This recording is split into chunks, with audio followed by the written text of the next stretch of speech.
자, 오늘 말씀은 큰 어떤 이야기 그런 것을 우리가 읽지 않고 주제를 여러분들이 기억하는 그런 말씀을 읽겠습니다. 구약의 한 구절 그리고 신약의 여러분들과 함께 읽는 구절을 말씀드리겠습니다. 구약에는 이사야서 44장 6절 말씀을 제가 봉독하고 이제 신약에서는 여러분들과 함께 읽겠습니다. 신약은 계시록 1장입니다. 자, 이사야서 44장 6절에 이스라엘의 왕인 주, 곧 그의 구속자인 만군의 주가 이같이 말하노라. 나는 처음이요 나는 마지막이라. 나 외에는 다른 신이 없느니라는데 하나님이 없느니라. 네. 자, 요한계시록 1장을 보겠습니다. 요한계시록 1장.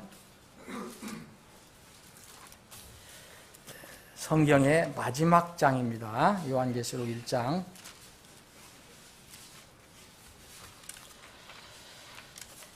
자, 7절부터 11절까지 제가 읽을 때 여러분들과 함께 읽을 부분을 말씀드리겠습니다. 보라, 그분께서 구름들과 함께 오시느니라. 모든 눈이 그분을 보겠고 그분을 찌른 자들도 볼 것이요 땅의 모든 족속들이 그분으로 인하여 통곡하리니 참으로 그러하리로다. 아멘. 8절 함께 읽겠습니다. 지금도 계시고 전에도 계셨고 앞으로 오실 주 곧 전능자께서 이르시되 나는 알파와 오메가요 시작과 끝마침이라 하시더라. 제가 읽겠습니다. 나 요한은 또한 너의 형제요 환난과 예수 그리스도의 왕국과 인내에 동참하는 자라. 내가 하나님의 말씀과 예수 그리스도의 증언으로 인해 반모라 하는 섬에 있었노라.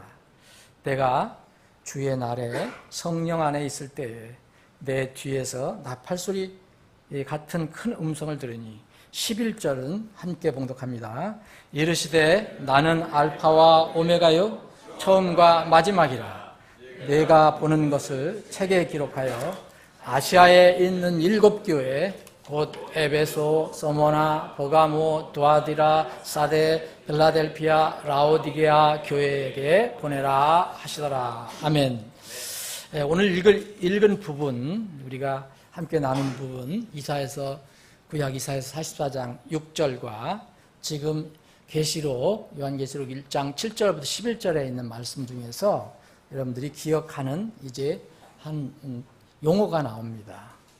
그것은 이제 오메가와 이 알파 오메가와 처음과 시작과 또 시작과 마지막 이런 용어가 나옵니다. 이 용어는 바로 우리 주님에 관한 용어입니다. 구약에서는 여호와 하나님에 관한 용어로 쓰셨고 또 신약에서는 하나님이신 예수 그리스도에 관해서 이 용어를 사용했습니다. 그래서 구약에서 이사야서 44장 6절에 있는 처음이요 마지막이다. 하나님께서 그때 아버지께서 말씀하셨고 또 신약에서는 알파 오메가 또 시작과 끝마침 그리고 알파 오메가 처음과 마지막이라고 예수님께서 말씀하셨습니다. 이 명칭은 왜 중요한가? 이 부분을 가지고 여러분은 오메가 끝마침 마지막은 있는가라는 제목으로 오늘 말씀을 나누겠습니다. 아버지 하나님, 오늘도 우리가 하나님의 집에 모여서 구원받은 기쁨, 감격, 감사로 주님을 경배하고 찬양할 수 있도록 이런 귀한 기회를 허락해 주심을 감사합니다. 특별히 또 이 시간에 생명의 양식, 말씀을 공급해 주심을 감사합니다. 우리는 말씀을 읽고 들을 때 그리고 나눌 때 마음의 무릎을 말씀 앞에 꿇어야 함을 압니다. 이 시간에도 우리의 생각과 뜻을 다 내려놓고 오직 주의 말씀, 주의 뜻에 복종하고 순종하는 저희들이 되게 해 주시옵소서. 거룩하신 예수님의 이름으로 기도합니다. 아멘. 여러분들이 이제 이렇게 주일마다 말씀을 나눌 때 준비하는 저는 이렇게 우연히 이렇게 책장 하나 넘겨서 오늘 이거 하고 다음에는 이거 하고 그러는 건 아닙니다.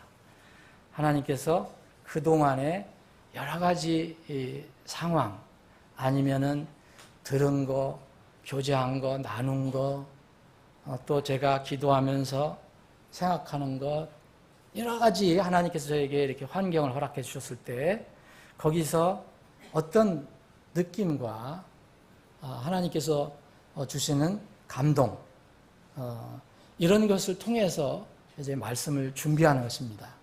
그래서 성령께서 우리가 가장 적절한 시간에 적절한 주제를 나눌 수 있는 것은 사람이 정하는 게 아니고 성령 하나님께서 정해 주시는 거라고 생각합니다.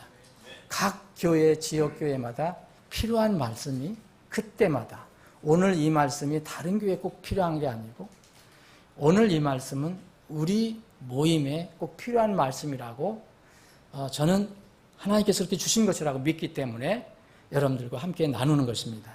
세상 사람들이 생각하는 것과 성경에서 가르치는 것은 많이 다릅니다. 지난번 우리가 여름 모임을 갖고 난 뒤에 하나님께서 저에게 뭔가 이렇게 느끼게 하시고 상기시켜 주신 것이 있어서 여러분들하고 나누고 싶은 생각이 들었습니다.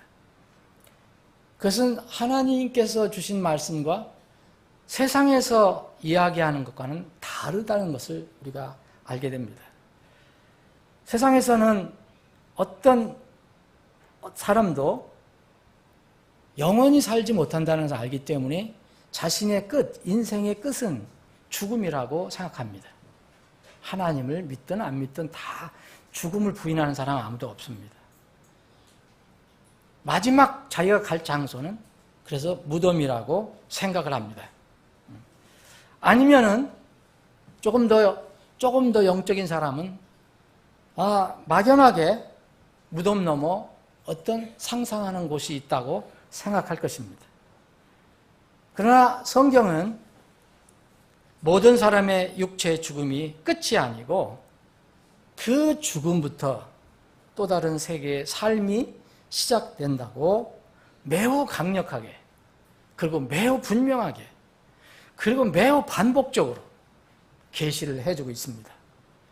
하나님의 여러 가지 이 전지전능하신 하나님, 우리 눈에 지금 보일 수는 없지만 이 하나님이 여러 가지 하나님에 관한 이 어떤 명칭이나 수식어를 우리에게 성경을 통해서 알려주셨는데 그 중에 하나가 바로 우리가 오늘 살펴본 그런 하나님의 명칭입니다. 이사야 대언자가 하나님의 감동을 받고 쓴 글에서 하나님께서 스스로 뭐라 하시냐면 나는 이스라엘의 왕이다. 그리고 이스라엘을 구속하신 만군의 주다. 나는 처음이며 또 마지막이다 라고 그렇게 말씀하십니다. 그리고 이제 요한계시록의 성경의 마지막 계시에서는 이것을 반복해서 얘기합니다. 알파와 오메가, 시작과 끝마침, 시작과 끝, 그리고 처음과 마지막이라고 주님께서 표현하고 계십니다. 여러분, 이 명칭은 왜 중요한가? 왜 하나님께서 이렇게 성경의 마지막 계시에서 하나님을 이제 계시하면서 그분에게 적합한 이 용어가 많은데, 수식어가 많은데 여기에서는 왜 이것을 특별히 강조하셨는가? 이 알파와 오메가라는 것은 이 신약 성경이 쓰여진 언어가 헬라어, 그리스어였기 때문에 그리스어의 철자, 첫 번째 철자가 알파고 마지막 철자가 오메가입니다.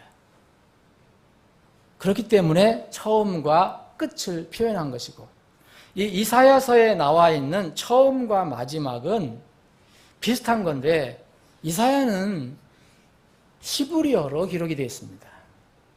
그래서 유대인을 랍비들은 특히 하나님을 어떻게 표현하냐?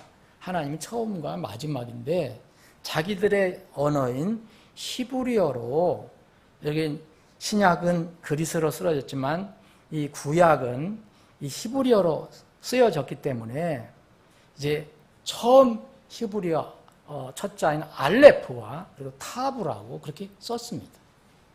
그래서 그것을 신약에서 사도 요한이 이렇게 기록을 할 때 하나님께서 이 신약은 이 헬라어로 기록하라 하셨으니까 헬라어의 첫 번째 단어와 끝 단어를 사용한 것뿐입니다.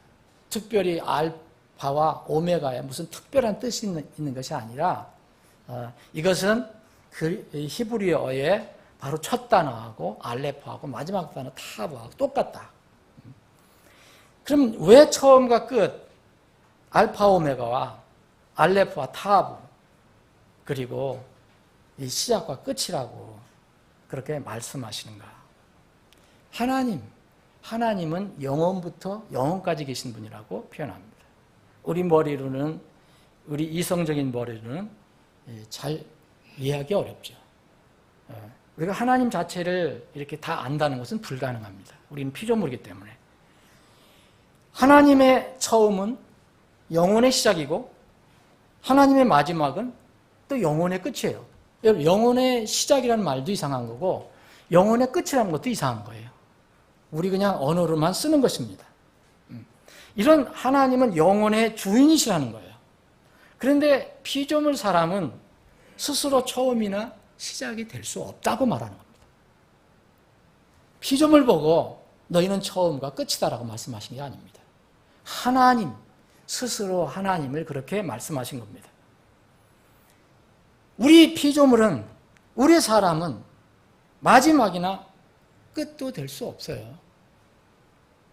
처음도 안 되고 마지막도 안 돼요. 우리는. 주님은 영원한 것부터, 영원한 때부터 계신 영원한 분이시기 때문에 알파 오메가, 처음과 마지막, 시작과 끝마침이 되시지만 우리는 그렇게 될 수가 없습니다. 단 그 영원하신 분 안에 우리가 들어갈 수가 있습니다. 그래서 그분의 영혼이 우리의 영혼이 될 수가 있는 거죠. 우리 스스로 그렇게 영원한 것이 아니라.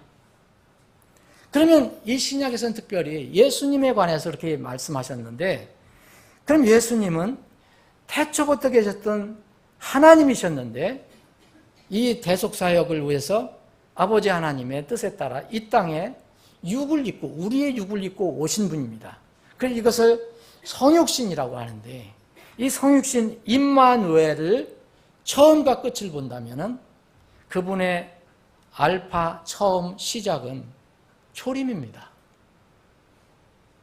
그리고 그분의 오메가 끝마침, 그리고 마지막은 왕들의 왕들로 오시는 바로 재림입니다. 이것을 신약 성경에서는, 신약 요한계시록에서는 강조한 겁니다.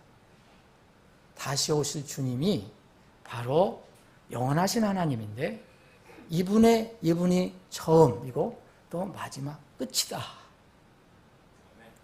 이렇게 알파와 오메가, 처음과 마지막, 시작과 끝이 되시는 주님은 놀랍게도 여러분과 저의 대속자가 되셨다는 거죠. 우리의 그 무서운 더러운 죄, 사망으로 끌고 가고 지옥으로 끌고 가는 그 죄를 처리하시기 위해서 오신 대속자, 구원자시라는 것이죠. 구원자가 되시고 우리의 대속자가 되신 뒤에 이제 동시에 우리에게는 너희들은 나의 본을 이제 쫓아라, 내 발자취를 따라오라라고 말씀하시고 가셨습니다. 그분이 이제 다시 오실 것입니다. 여러분, 신앙, 믿음이라는 것은 이 시작과 끝이 있다고 한다면, 처음과 마지막이 있다 한다면 이것은 분리가 불가능한 어느 하나의 큰 몸통체입니다. 한 몸통체예요. 만약 알파가 있는데 오메가가 없고 시작이 있는데 끝마침이 없고 처음이 있는데 마지막이 없다면 그 알파 그리고 처음 시작은 무효입니다. 그것은 아침에 물 한 개와 같은 거예요. 뭐 있는 것 같은데 나중에 없어졌어요. 여러분 사람의 출산에 비유하면은 사산한 거예요. 이와 반대로 오메가는 있는데 알파가 없어요. 시작이 없어요. 끝마침은 있는데 시작이 또 없어요. 마지막은 있는데 처음이 없으면 이것을 사람의 출산에 비유한다면 소속불명의 사생아를 낳는 거예요. 소속불명의 사생아. 그리고 정체불명의 머리가 없는 사람이 아닌 괴물을 낳는 것과 똑같은 거예요. 주님께서 왜 나는 알파 오메가 시작과 끝마침 처음과 마지막이라고 강조하셨을까? 우리는 그분을 향한 믿음을 가지고 있어요. 우리는 피조물이에요. 우리는 창조주가 될 수 없어요. 창조주가 준비하신 것을 얻고 누리는 것뿐입니다. 우리의 처음과 마지막은 결코 분리가 불가능합니다. 우리 거듭난 자녀들은 세상 사람들 눈에 알파, 세상 우리가 믿지 않는 세상 사람들의 눈에 우리를 알파 오메가로 보고 처음과 마지막, 시작과 끝이 있는 사람들로 주님의 어떤 작은 모형으로 그들 눈에 비칠 수 있습니다. 불신 세상 사람들은 자신은 믿지 않으면서도 신자들이 당연히 주님의 본을 따를 것이라고 생각을 합니다. 주님의 발자취를 따를 것이라고 생각을 합니다. 신자가 주님의 본을 따르고 발자취를 따라가는 것은 주님의 알파 오메가 시작과 끝마침 처음과 마지막을 따르는 것과 똑같은 것입니다. 바로 이것이 뭐냐면 마지막 주님께서 재림하셨을 때의 심판 때의 기준이 되는 것입니다. 이걸 기준으로 해서 착하고 신실한 종인지 아닌지를 판단하실 것입니다. 성경에 보면은 많은 사람들이 주님을 만나고 떠나고 또 주님을 이렇게 대적하고 공격하고 또 주님에 대해서 무관심하고 이 공생의 사역을 하실 때 그리고 또 그 제자들을 통해서 복음을 전하라고 하셨을 때도 그 제자들을 향해서 똑같이 그렇게 대합니다. 어떤 사람은 긍정적으로 대하고 어떤 사람은 공격을 하고 어떤 사람은 무관심하고 이런 사람들의 심리를 주님께서 성경에 많이 이렇게 기록해 놓으셨어요. 누가복음 14장에 보면 이제 이 잔치를 배설하고 초청을 합니다. 누구든지 와서 먹어라. 누구든지 잔치에 참여하라. 그런데 성경은 이렇게 얘기합니다.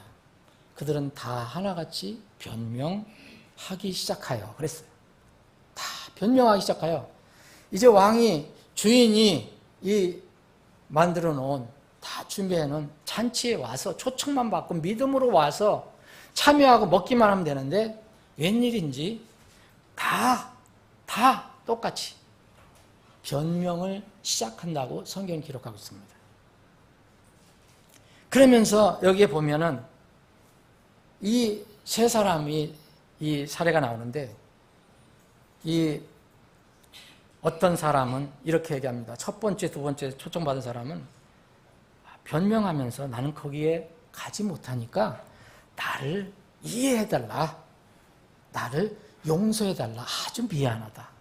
영어로 말하면 excuse me입니다. 나는 이렇게 해서 못 가니까 용서해달라라고 아주 정중하게 이야기를 합니다. 또 마태복음 22장에 비슷한 말씀이 나오는데 여기에는 이렇게 얘기합니다. 그들이 그것을 가볍게 여기고 자기 길로 가되 하나는 자기 농장으로 가고 다른 하나는 장사하러 가더라. 여러분 이것이 이 세상 사람들이 하나님을 대하는 태도, 하나님의 말씀을 대하는 태도, 복음을 대하는 태도입니다. 세상에는 정말 이유와 사정과 핑계가 많습니다. 여러분들 스스로 한번 살펴보십시오. 무슨 일을 할 때 얼마나 핑계가 많은지, 이유가 많은지, 사정이 그렇게도 많은지. 지금과 같이 복잡해진 이런 세상에서 여러분 어찌 이유가 없겠어요? 세상이 너무 복잡하잖아요. 다 이유가 있고 사정이 있고 핑계가 있습니다. 없을 수가 없습니다. 그런데 여러분 오늘 누가복음 14장이나 마태복음 22장, 특별히 누가복음 14장에 나와 있는 이 사람들은 무례한 사람들이 아니에요. 무례하지 않기 때문에 이렇게 용서를 구하잖아요. 얼마나 예의를 갖추는지 몰라요. 하나님을 공격한 사람도 아닙니다. 믿지 않는다고 소리 지르는 사람도 아니에요. 이 시대에 기독교를 개독이라고, 그리스도를 개독이라고 조롱하는 사람들은 그거는 전혀 다른 사람입니다. 그러나 이들은 입으로는 주님을 부정하지 않지만 실제의 믿음은 주님을 물리적인 관점에서만 바라보기 때문에 세상의 물질이나 즐거움보다 그분은 더 가치 없는 분으로 스스로 삶을 그렇게 살아가고 있습니다. 그래서 자기 길로 가고 그분을 가볍게 여기고 자기 농장으로 갑니다. 여기 누가복음 14장에 있는 사람은 여러분 제가 한번 이 사람들의 변명을 다시 한번 소개해 드리겠습니다. 이 누가복음 14장에 있는 이 변명하는 사람들은 뭐라냐면, 첫째 사람은 내가 땅을 샀다. 그러니까 반드시 가서 그것을 보아야 하니까 나를 용서해달라. 여러분 이 땅 보는 거 그게 이렇게 지금 당장 곧 하필 초청할 때 꼭 봐야 할 이유는 난 없다고 생각합니다. 그러나 저는 이유가 됐습니다. 또 다른 사람 얘기합니다. 자, 내가 이 농사를 잘 짓는 소 5겨리를 샀다. 소 10마리를 얘기합니다. 5겨리. 근데 그것이 이 밭을 잘 가는가 좀 한번 살펴봐야, 시험하러 가야 되겠다. 그러니까 나를 용서해달라. 내가 정말 가야 되는데 나를 용서해달라. 내 소를 시험해야 된다. 그렇게 이야기합니다. 세 번째 사람은 나는 막 결혼했으니까, 나는 장가 들었으니까 내 신부 놔두고 잠깐 동안이라도 거기 갈 수가 없다. 신부 데리고 가면 되는데 갈 수 없다. 이게 다 이유입니다. 핑계. 하나님께서는 이렇게 초대할 사람을 초대했을 때 이유가 없는 줄, 핑계가 없는 줄 모르시고 그렇게 하신 게 아닐 겁니다. 사람은 누구나 어떤 사람이든지 이 세상에 살아갈 때 그 삶에 이유가 있습니다. 사정과 핑계가 있습니다. 그런데 무엇을 더 중요시 여기는 삶을 살 것인가, 여기에 그 갈림길이 있습니다. 자기가 눈에 보이는 것을 더 중요한 것으로 생각하는 사람은 결코 주님을 만날 수가 없습니다. 부정하지 않더라도. 이들의 특징은 모두 이유가 있다는 것이 특징입니다. 이 사람들은 소위 이 시대에 소위 많은 신자들이라고 하는 사람들의 모형이 될 수 있습니다. 왜냐하면 지금 이 시대 신자는 하나님을 부정하는 것 같지는 않습니다.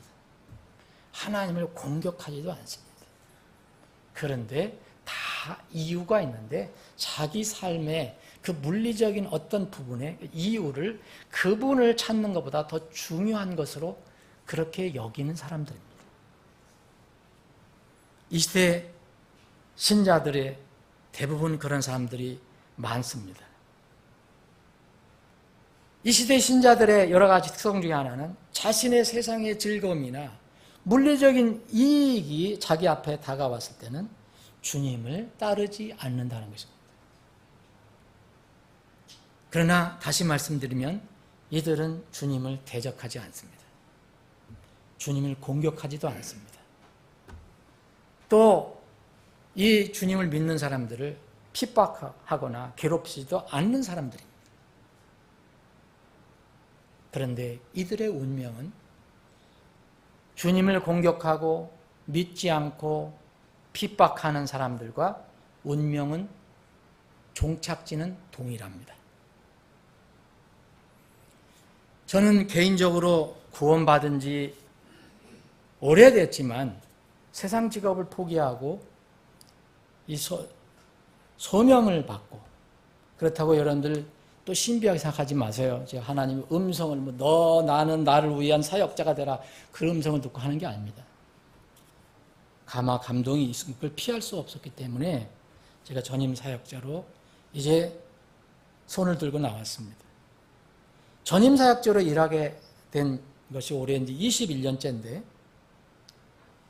목회하면서 느끼고 깨달은 것이 엄청나게 많습니다. 제가 일반 성도로 있을 때보다 목회하면서 깨달은 것이 참 많습니다. 복음을 전하면서 깨달은 게 많습니다. 여러 가지가 있지만 그 중에 하나가 늘 저를 때만 되면은 저를 찾아와서 뭐랄까 힘들게 하는 하나의 주제가 있습니다. 저희 마음속에 맴도는 영적인 주제가 하나 있습니다. 그것이 바로 오늘 우리가 나누는 처음과 마지막이라는 주제입니다. 시작과 끝마침의 주제입니다. 알파와 오메가의 주제입니다. 교회 다니는 소위 기독교인들은 많은데 거듭난 하나님의 자녀들은 진실로 적은 세상입니다. 우리가 섬기는 우리 교회만 생각하더라도 처음 신앙 고백한 우리 교회를 통해서 어쨌든 우리 교회 와서 하든 여러분들이 전했던 제가 전했던 우리 교회를 통해서 신앙 고백한 사람들이 진정한 처음과 끝, 시작과 또 마지막이 있다면, 알파와 오메가가 있었다면 지금 우리 교회는 대형교회가 되었을 것입니다. 대형교회는 안 되더라도 최소한 중형교회는 되었을 것입니다.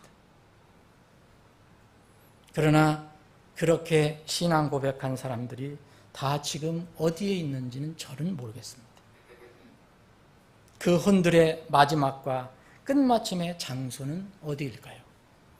저는 이런 분들을 다 구원받지 못한 사람이라고 말하는 게 아닙니다. 저는 그분들의 마지막, 그분들의 오메가, 그분들의 끝마침에 대해서 안타까운 마음을 가지고 있는 것뿐입니다. 여러분, 이 사람은 누구나 인생에 어떤 경험이 있습니다. 저는 저의 개인의 인생론을 형성하는데 어린 시절의 추억이나 경험이 많은 영향을 주었다고 생각합니다. 모든 사람이 다 그런 것은 아니겠지요. 근데 저는 그렇습니다.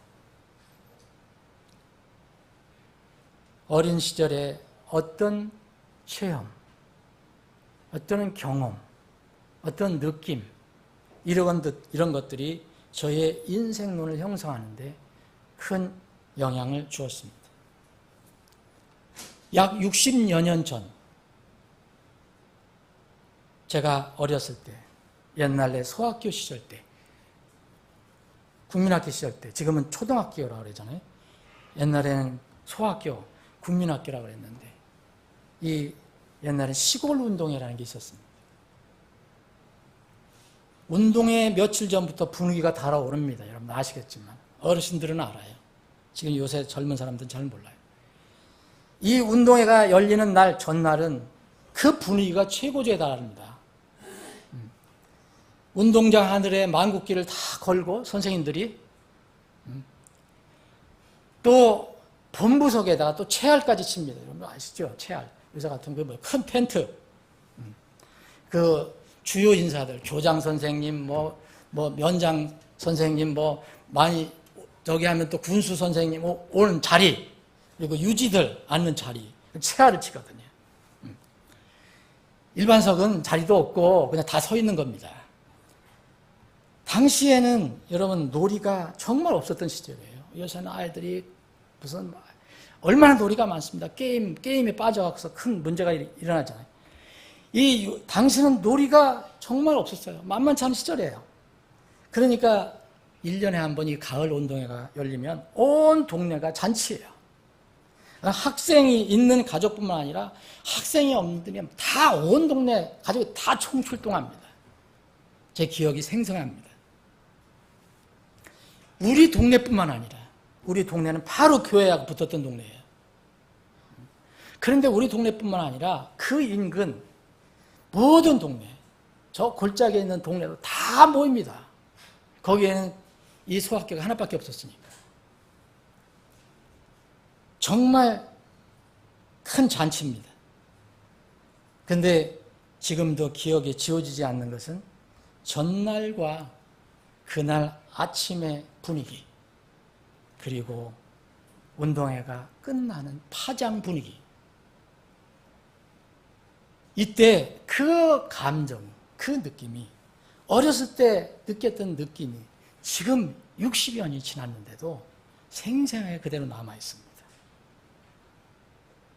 여러분, 이런 분위기는 이제 그 소학교 다닐 때, 국민학교 다닐 때 봄, 가을 두 번 있는 소풍 때도 비슷했어요. 소풍 전날부터 분위기가 들뜹니다. 1년에 한 번 계란 먹는 날, 사탕 먹는 날, 네? 이게 들떠요. 그리고 친구들하고 노는 날. 그것도 소풍 가는 거는 요새 무슨 버스를 타고 갑니까? 20리 되는 길을 참 노래하면서 걸어가죠. 그 20리 되는지도 몰라요. 그런데 해가 저물어 오려고 할 때 그 파장 분위기 지금도 기억합니다. 시작과 끝, 아침과 저녁 분위기에는 엄청난 차이가 있었습니다. 시골 5일장도 마찬가지예요. 저는 시골 5일장을 많이 다녔어요. 유일한 재미가 그거였었기 때문에 시골에서는. 그리고 또 얻어먹을 수 있는 기회가 그때 가장 많았기 때문에. 여러분 시골 5일장 보시면 알겠지만 아침과 시작은 온 시장이 흥분되고 흥청거립니다. 즐겁고 시끌벅적합니다. 그런데 저녁 파장 때가 되면 분위기는 너무 다릅니다. 그 파장 분위기에서 느꼈던, 그 어린 시절에도 느꼈던 그 쓸쓸함, 그 아쉬움, 그 허탈함, 아마 여기에서부터 제 인생에 대한 이제 의문점이 생겼는지도 모르겠습니다. 여러분, 이런 어릴 때의 그 기억이, 잊어지지 않는 기억이 이제 청년 시대에 다시 살아났습니다. 제가 청년 때, 결혼하기 전에 젊었을 때, 어느 철지난 여름, 철지난 바닷가를 소위 무전여행을 했었습니다. 한여름이 지난 뒤에 바닷가를 여러분들 가본 적이 있습니까? 여러분, 어제부터 선선한 바람이 불었어요. 이젠 여름 지났어요. 여러분, 이런 시점에 선선한 바람이 불는 그 흥청거렸던 해수욕장을 한번 가보십시오. 아니면 바닷가를 한번 가보십시오. 그 여름에 북적거렸던 그런 분위기와는 사뭇 다릅니다. 학생 때 저는 되지도 않는 소위 문학을 한답시고 8월 말쯤에 남해안 어느 바닷가를 가서 하룻밤을 묵은 적이 있습니다. 지금 해고해보면 그거 아무 쓸데없는 일을 하고 다녔던 거예요. 무슨 문학을 한다고 지금 생각하면 좀 우습기도 하고, 인생의 문제를 내가 다 짊어지고 가는 것처럼. 그런데 그것이 문학이면서 동시에 철학적인 문제였던 게 아니었나 생각해 보는데, 인생이 무엇인가, 인생의 본질이 무엇인가, 아마 이런 생각을 했던 것 같습니다. 그런데 그날 밤에 정말 놀랍게도 저는 그렇게 사람이 없는 줄 몰랐어요. 저 외에는 한 사람도 없었어요. 그 유명한 바닷가에 9월이 가까울 때 8월 말 정확한 기억은 언제인지 모르겠어요. 민박을 했는데 한 사람이 없었어요. 그런데 거기서 하룻밤을 묵었습니다. 그런데 잠을 자지 못했습니다. 이유는 이겁니다. 밤새도록 파도 소리가 밀려오는데 바로 옆에서 잤기 때문에 그 민박집에 잤는데 잠을 못 이뤘어요. 젊었을 때 뒤척였어요. 여러분 그때 지금부터 약 50년 전 일인데 그때의 쓸쓸함과 적막감은 아직도 뇌리에 생생합니다. 어렸을 때 그 운동회 때 느꼈던 그 파장 분위기, 시골장에서 느꼈던 파장 분위기, 그거를 느꼈어요. 그 청년 때 다시 살아난 거예요. 그런데 제가 전임 사역자로서 이 복음을 전하면서 이런 느낌을 또 갖기 시작한 거예요. 이 어린 시절에 지울 수 없는 그런 느낌, 청년 시절에 지울 수 없는 그 느낌, 경험, 사역자로 일을 할 때 일이 살아났을 때 흠칫했습니다. 저는 이거를 지우고 싶었는데 제일 먼저 이런 아픈 그런 추억을 되살리게 한 것이 하나님의 말씀이었어요. 요한복음 6장을 한번 보겠습니다.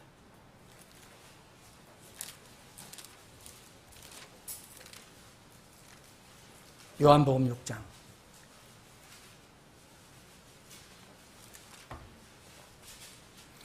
요한복음 6장 63절부터 제가 몇 절 읽겠습니다. 살리는 것은 영이니 육은 아무것도 유익하게 하지 못하느니라.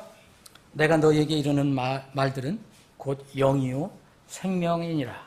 여러분 이 말씀을 하기 전에 여기에 많은 사람들이 지금 예수님을 쫓아오고 있고 예수님 주위에 있습니다. 지금 이전에는 뭐가 일어났냐면 오병이의 사건을 통해서 빵을 통해서 많은 사람들이 빵을 얻어먹고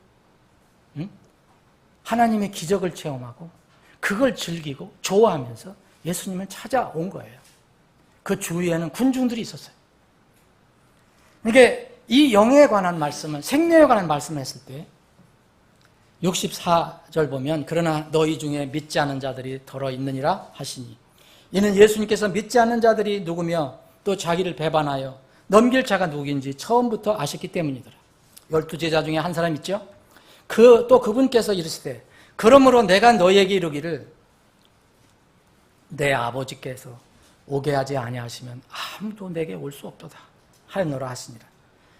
66절 그때부터 그분의 제자들 중에 이 제자들은 여러분 제자들이라고 성경이 나오는 거는 정말 구원받고 주님을 따르는 제자들이 있는가 하면 그냥 주님을 그 막연히 어떤 자기의 생각대에 맞기 때문에 따르는 사람들도 때로는 제자들이라고 해서 다른 사람들에게 제자들을 한 거예요. 그분의 제자들 중에 많은 사람이 돌아가고 다시는 그분과 함께 다니지 아니하더라. 이건 참제자가 아닙니다. 다시는 안 돌아왔다 그랬어요. 다시는 그분과 함께 있지 않았다 그랬어요.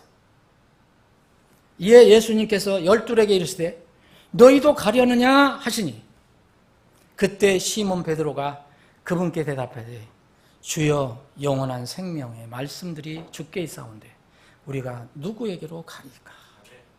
우리는 주께서 그 그리스도시여 살아계신 하나님의 아들이심을 믿고 확신하나이다 하며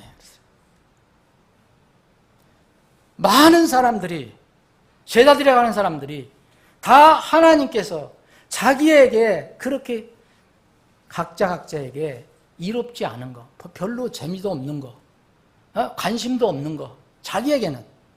그런데 하나님은, 예수님은 가장 중요한 것, 생명에 관한 문제를 얘기하셨을 때 그 사람들은 그때부터 돌아가고 다시는 예수님과 함께 다니지 않았다라고 성경은 이야기합니다. 저는 이 요한복음 6장을 읽을 때 언젠가 이것을 읽을 때 처음에 느꼈던 것이 바로 그런 느낌이었어요. 예수님은 처음과 마지막이신데, 알파와 오메가신데, 시작과 끝마침이신데, 알레프와 타브인데 끝이 없는 사람들. 이걸 어떻게 이해해야 될까? 여러분, 저는 여러분들 오해 안 하셨으면 좋겠습니다. 이런 것을 느낌을 제가 개인적으로 받을 때는 언제 있느냐 하면은 1년에 한 번 있는 여름 수련회 때입니다. 왜 그런지 아십니까? 주일날 아침, 저녁 끝날 때 그런 느낌 전혀 없습니다. 어떤 우리가 특별 행사를 하잖아요. 전도 집회를 하거나 강사 초청할 때 그런 행사 없습니다. 오히려 이럴 때는 안도가 되고 감사와 뿌듯함이 있어요. 저녁에. 근데 묘하게 여름 수련회에 모일 때는 이런 느낌을 지울 수가 없는 거예요. 여러분들이 마지막 시간까지 안 계셨다고 해서 여러분들을 그렇게 뭐라고 하는 게 아니에요, 이거는. 그게 아니라, 여러분, 우리가 주님 앞에 모일 때는 끝이 있어야 된다는 거예요. 그때마다 저는 여름 수련회 할 때마다 우리가 주님 앞에 설 때를 생각합니다. 모임이라는 것은 우리가 궁극적인 모임은 여기서 모이는 거 궁극적인 모임이 아닙니다. 어디서 모여야 됩니까? 주님 앞에 모여야 됩니다. 그분 앞에 모이는 것을 이야기합니다, 성경은. 저는 개인적으로 그런 감정이 있었기 때문에 그런지 몰라요. 여러분들은 못 느꼈을지 몰라요. 첫날 여름, 어떤 경우든 행사를 하든 뭐든 첫날은 푹 쪄버립니다. 마지막 날은 반도 안 됩니다. 우리 교회 같으면 제1회 수련회, 저기 강원도 영월에 가서 산 골짜기 가서 했을 때 아무도 다시 갈 수 없을 때, 그때는 이런 감정이 없었어요, 저는. 그런데 그 다음부터는 이런 감정이 다시 살아나기 시작했어요. 근데 이건 개인적인 것입니다. 제 마음이 우울하고 괴로울 정도로 체험하고 싶지 않은 추억이에요, 그게. 근데 요한복음 6장 66절을 읽을 때마다 이 느낌이 떠오르고 1년에 한 번 우리가 수련할 때마다 마지막 날 이 느낌이 떠오르는 거예요. 사랑하는 여러분, 우리의 믿음은 무엇입니까? 저는 그래서 저를 만나서 복음 설교를 듣든 아니면 개인 상담을 하든 아니면 우리 교회를 통해서 복음을 듣든 여러분을 통해서 듣든 하다가 교회를 못 나오는 사람들이 있잖아요. 그리고 또 헤어지는 사람들이 있어요. 저는 개인적으로 영적으로 지내다가 또 어떤 사정에서 헤어지는 사람이 있어요. 저는 그럴 때마다 꼭 개인적으로 기도하는 게 있습니다. 꼭 개인적으로 기도하는 게 있어요. 그때는 꼭 만나게 해달라고 기도합니다. 사정이 어떠든 간에 그때는 만나야 합니다. 주님께서 그날 호령과 천사장의 음성과 하나님의 나팔소리와 함께 친히 하늘로부터 내려오실 때 우리를 구름들 속으로 채워 올라가서 우리가 공중에서 주님을 만나 뵐 때, 주님 앞에서 자녀들이 모일 때 반드시 저 사람, 저분, 저혼 거기에 꼭 있게 해주십시오. 그렇게 저는 기도합니다. 여러분, 제자들을 향한 주님의 염려와 생명의 교훈이 있어요. 오늘 요한복음 6장 이 말씀을 보면은 이게 염려가 있었던 거예요, 주님이. 저와 같은 느낌을 받았는지 모르지만 저는 사역자가 되기 전에는 그런 개인적인 느낌이 영적으로 연결이 안 됐어요. 그 인생에 관해서 그런 인생론을 형성했는지는 모르지만 사역을 하고 나서 하늘과 이게 연결이 된 거예요. 주님은 염려를 하신 겁니다. 수많은 사람들이 주님을 따르다가 결정적인 영적인 문제를 얘기할 때 그들은 슬금슬금 다 빠져나갔어요. 그리고 12이 남았어요. 12 제자. 그런데 슬픈 것은 남은 12 중에서도 한 사람은 아니라라고 주님이 선언하셨어요. 여러분, 예수님을 따르던 제자와 무리 중에 오메가가 없는 사람들, 끝마침이 없는 사람들, 마지막이 없는 사람들, 이 사람들은 주님 눈에서 버림받은 사람입니다. 그런데 이 버림받은 사람들의 두 종류의 모형이 나와요. 두 종류의 모형. 첫 번째는 우리가 살펴본 것처럼 주님께서 결정적인 진리의 말씀을 전할 때, 생명의 말씀을 전할 때, 우리 육과 물리적인 거, 눈에 보이는 거, 그런 것보다도 영적인 문제, 하늘에 관한 문제, 이것을 주님께서 말씀하실 때는 자신의 정체를 드러내는 사람들, 주님을 따른다고 하면서도, 믿는다고 하면서도 결정적일 때 자기 정체를 드러내는 사람들, 그 사람들이 요한복음 6장 66절에 있는 사람들입니다. 이 사람들은 알파와 처음 시작이 있는 것처럼 보였지만 오메가 마지막 끝마침이 없는 사람들로 드러난 사람들입니다. 이런 사람들은 사실 그 알파 처음 시작은 생명이 없는 가짜였다고 증거가 된 것입니다. 주님을 따라다녔고 그 따른 동기와 목적이 무엇인지 모르지만 이들은 주님이 공급하시는 거 다 즐긴 사람입니다.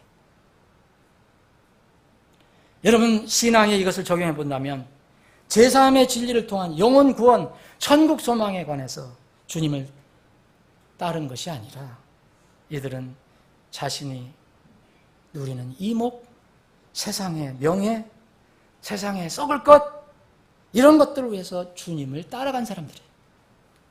주님을 섬기는 사람이 아니라 주님을 이용한 사람일 것입니다. 주님께서 만들어주신 빵도 먹었고 생선도 맛있게 먹었고 잔치집에서 주님께서 만드신, 기적적으로 만드신 포도즙도 맛있게 마셨어요. 눈을 즐겁게 하는 각종 이적, 이벤트, 기적 보았습니다. 그리고 예수님의 가르침과 명령보다는 세상의 사상과 정치를 더 중요시하는 마음을 품고 다녔어요. 어떠하든 이들은 모두 예수님과 그분의 말씀이 믿음의 유일한 대상이 아니라 자신의 생각과 자신의 인생의 어떤 목표를 위해서 예수님을 따르고 또 이른바 기독교를 믿었던 사람들입니다. 이런 사람들은 자신의 영적인 끝마침 마지막이 없는 사람입니다. 우리의 영적인 끝마침 마지막은 주님 앞에 서는 것입니다. 주님과 함께 있는 것입니다. 그런데 이 사람들은 주님으로부터 떠나가고 다시는 돌아오지 않고 주님과 동행하지 않았다고 성경은 말하고 있습니다. 두 번째 사람은 주님의 결정적인 말씀할 때도 자신의 영적인 정체가 드러나지 않는 사람들입니다. 이런 부류의 사람은 전지하신 주님께서만 밝혀주셔야 합니다. 우리는 지상에서 모릅니다. 오늘 본문 말씀 보면, 우리가 이 요한복음 6장 말씀을 보면 예수님께서 그들에게 12제자가 너희들은 12이 있는데 다 믿는 것은 아니라고 얘기했습니다. 예수님께서 그들에게 응답하시되 내가 너희를 12를 택하지 아니하느냐? 그러나 너희 가운데 하나는 마귀니라 하시니라. 그분께서 시몬의 아들 가룟 유다를 가리켜 말씀하셨으니 그는 그 12 중에 하나로 그분을 배반하여 넘겨줄 자더라. 여러분, 요한복음 13장에 보면 이 제자들이, 다른 제자들이 가룟 유다의 정체를 모릅니다. 끝까지 모릅니다. 마지막 만찬 자리에서 빠져나갑니다. 그런데 어디에 가서 정체가 드러나냐? 감람산에서 칼을 들고 몽둥이를 들고 군인들을 예수님을 잡으러 오는 그 대장으로 올 때 거기서 정체가 드러납니다. 그 전까지는 제자들은 아무도 몰랐어요. 여러분, 구원받은 사람들이지만 우리는 지식의 한계가 있고 깨달음의 한계가 있어요. 우리가 이 세상에서 다 모릅니다. 그러나 주님은 다 아십니다. 그때는 바로 우리가 주님 앞에 설 때입니다. 사랑하는 여러분, 마지막 때 중에 마지막 때인 지금 우리가 모형 삼아서 살아가야 할 두 인물이 있어요. 수많은 인물들이 있지만 주님과 늘 동행하는 삶이 무엇인가? 표본이 되는 사람이 있습니다. 그 중에 하나가 에녹입니다. 창세기 4장 21절 24절 보면 이런 말씀이 있습니다. 에녹은 65년을 살며 무드셀라를 낳았고 무드셀라를 낳은 뒤 300년 동안 하나님과 함께 걸으며, 무드셀라를 낳은 뒤에 300년 동안 하나님과 함께 걸으며 아들, 딸을 낳았더라. 에녹의 전생에는 365년이었더라. 에녹이 하나님과 함께 걷더니 하나님께서 그를 데려가심으로 그가 더 이상 있지 아니하더라. 동행할 때 데려갔습니다. 노아가 또 있습니다. 창세기 6장 9절에 보면 노아는 의인 이후 그의 세대들 가운데 완전한 자더니 그가 하나님과 함께 걸었더라. 말씀을 정리하겠습니다. 여러분의 영적인 신분을 살펴봐야 합니다. 누가 살펴주지 않습니다. 여러분들 스스로 살펴봐야 합니다. 단순히 교회에 나오는 거, 그냥 내가 부모가 믿음이 가지고 있으니까, 그게 아닙니다. 주님께서 당시 주님을 따르던 사람들과 제자들을 염려하셔서 요한복음 6장을 우리에게 주신 것입니다. 저도 설교자로서 여러분의 영적인 신분에 대해 사실 염려가 있습니다. 모르기 때문에. 물론 우리가 실수할 수도 있고 완벽하게 삶을 살 수 없습니다. 구원받은 자녀라고 해도 우리가 어떻게 완벽한 삶을 살 수 있습니까? 어떻게 정말 티끌 하나도 없는 죄 없는 삶을 살 수 있어요? 그런데 분명한 것은 구원받은 사람이라면, 처음이 있는 사람이라면 마지막이 있다는 것입니다.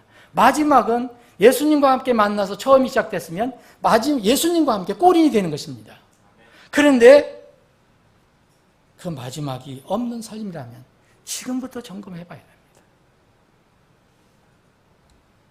여러분, 자녀들은 하늘의 처소를 향해 나가지만 영화로운 몸이 되기까지는 지상에서는 여전히 육신을 입은 연약한 자녀들입니다. 그럼에도 불구하고 분명히 알파가 있으면 오메가 있어야 됩니다. 처음이 있으면 마지막이 있어야 돼요.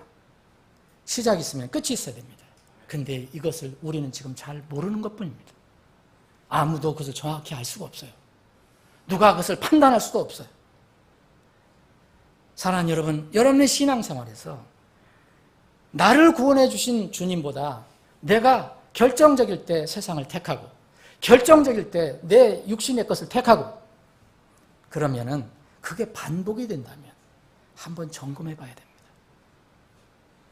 한두 번 실수하는 걸 얘기한 게 아닙니다. 구원받았다고 고백하지만 한두 번 육신에 져서 실수하는 것이 아니고 항상 그렇게 택하고 항상 결정해서 이 사람들처럼 결정적일 때는 핑계를 대고 이유를 대고 세상 것을 더 추구하는 거라면 한번 살펴봐야 합니다. 왜냐하면 그런 사람은 생명이 없는 사람일 가능성이 아주 높기 때문입니다. 마지막 판단은 주님께서 하실 것입니다. 여러분, 저는 여러분들에 대한 어떤 책임이 하나 있습니다. 하나님께서 여러분들을 양으로 맡겨주셨다면 저는 여러분들의 마지막과 끝마침에 대한 책임이 있습니다.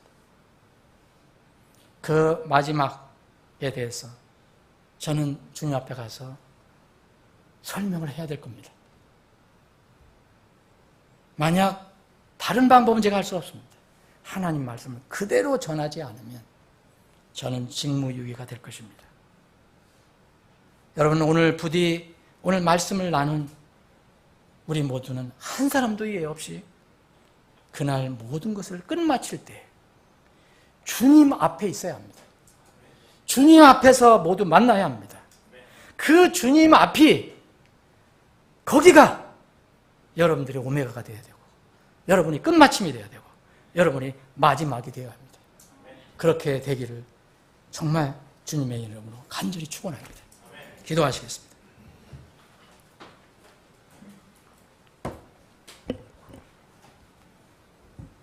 여러분들 각자 여러분들 살펴보시고 기도하시기 바랍니다. 아버지, 우리의 마지막 종착지는 주님 앞입니다. 주님 앞에서 우리가 다 모인다고 주님께서 말씀해 주셨습니다. 그곳에 우리가 있기를 간절히 소원합니다. 오늘 이 말씀을 들은 혼들 중에서 혹시 그것에 대한 확신이 없는 혼들이 있다면 주님께서 성령님을 보내주셔서 죄인임을 깨닫고 구원받는, 그 죄 문제를 해결하고 구원받는 역사가 있게 해 주옵소서. 구원받은 사람들은 이 땅에 사는 것이 최고의 목표가 아니고, 그것이 최종 종착지가 아니고, 바로 주님께서 부르실 때 주님 앞에 서는 것이 우리의 끝마침이고 마지막이 되어야 한다는 것을 잊지 않게 하시고, 그 자리에 우리가 모두 설 수 있도록 우리의 믿음을 점검해 주시고, 또 그 믿음에 문제가 있다면 그것을 속히 해결해 주시고 치료해 주셔서 우리 모든 사람들이 한 사람도 예외 없이 그 자리에 다 서게 해 주시옵소서. 주님 앞에서 이 땅에서 인생을 끝마치고 영원한 생을 다시 시작하게 해 주시옵소서. 거룩하신 예수님의 이름으로 기도합나이다. 아멘.